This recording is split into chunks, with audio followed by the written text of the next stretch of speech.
Dengan menumpangi kendaraan mobil lat bak terbuka, ratusan warga dan petambang dari Desa Tungoy 1, Kecamatan Lolayan, Kabupaten Bolang Mongondo mendatangi kantor Mapolres Kota Mobagu, Sulawesi Utara untuk melakukan aksi demonstrasi.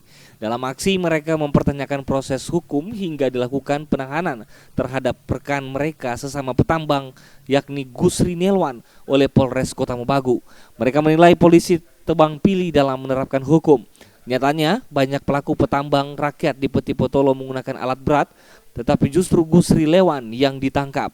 Padahal Gusri bekerja secara manual sesuai himbauan Kapolda dan pemerintah Sulut.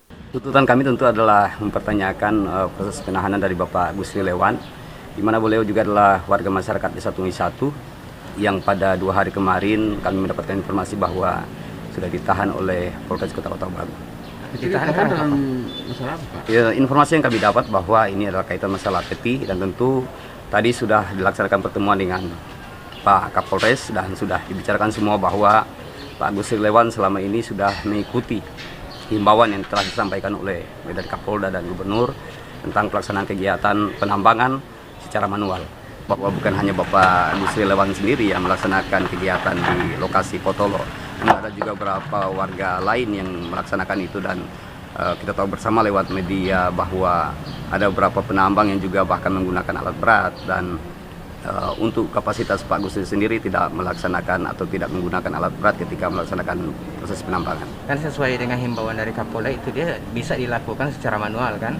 Tentu saja itu sudah disampaikan, dan kami selaku pemerintah juga sudah menyampaikan pada Pak Gusri Lewan bahwa hasil kesepakatan juga dengan pimpinan yang lebih di atas, Gubernur ada 2 bulan yang lalu bahwa tidak diperbolehkan lagi menggunakan alat berat, dan tentu atas himbauan itu kami menyampaikan pada warga masyarakat dan seluruh warga masyarakat mengikuti himbauan yang dimaksud. Menyikapi tuntutan warga dan petambang ini, Kapolres Kota Mobagu mengatakan bahwa saat ini proses hukum sedang berjalan, termasuk sejumlah petambang yang ditangkap sebelumnya.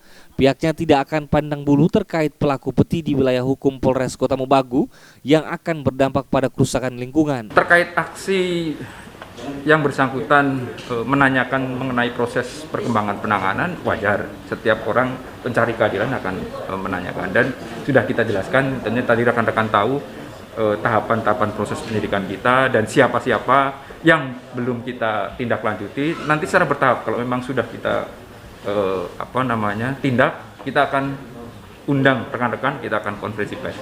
Terkait juga dengan penambang yang katanya yang ditahan hanya 1 orang, kemudian yang lain pelaku usaha yang lain tidak, itu gimana Pak? Itu masih proses penyidikan Mas ya, jadi bertahap. Kita nggak bisa langsung brek satu kali karena tenaga kita kan juga terbatas. Nah yang saya sampaikan tadi, kita bertahap, tunggu waktunya. Kalau kita sudah dapat lagi, kita akan undang rekan-rekan untuk kita lakukan konferensi pers. Ya. Nanti ada penindakan seluruhnya Pak ya? Seluruhnya kita ini, kalau memang masih berkegiatan di wilayah pengawasan kita, bukan hanya di sana saja, di tempat lain yang dikatakan masih belum ada izin, kita akan lakukan penindakan. Mengantisipasi warga berkerumun, 5 orang perwakilan pendemo bertemu dengan Kapolres Kota Mobagu untuk mencari solusi sehingga sebagian warga dapat dibubarkan untuk mengantisipasi penyebaran COVID. Rahman Rahim, Kompas TV, Kota Mobagu, Sulawesi Utara.